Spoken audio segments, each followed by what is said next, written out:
15 metų Jeepas Wrangleris Unlimited versija, mėlyna spalva, draudimo kompanijos yra parduodamas, gruodžio 22.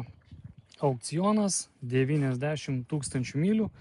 Kaip matot, jis yra praardytas, bet nesudaužytas. O čia yra gera naujiena. Matot, viskas veikia, o kodėl jis yra nurinktas, niekas nežino. Mes apeikim jį, apsižiūrėsim. Jisai kūrėsi ir važiuoja. Kažkas draudimo pažymėta yra, bet nesimato, kas čia galėtų būti.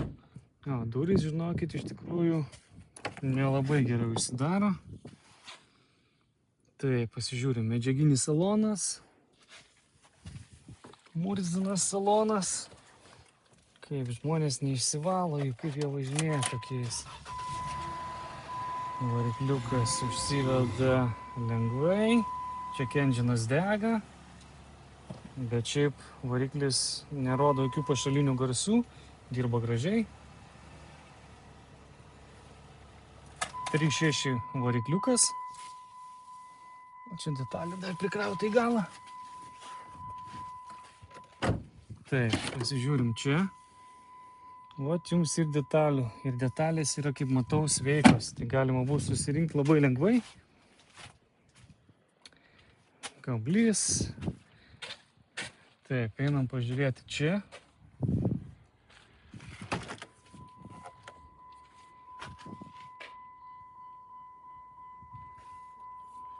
Kaip matau, sparnas nuimtas, uždėtas. Pabandom pažiūrėti, gal matysis daugiau detalių kažkokių tai sveikų. O, netgi gervė yra, žiūrėkit, hebra, didelis geras bamperis uždėtas, tas brangus. Slenkščiai yra brangus tie uždėti.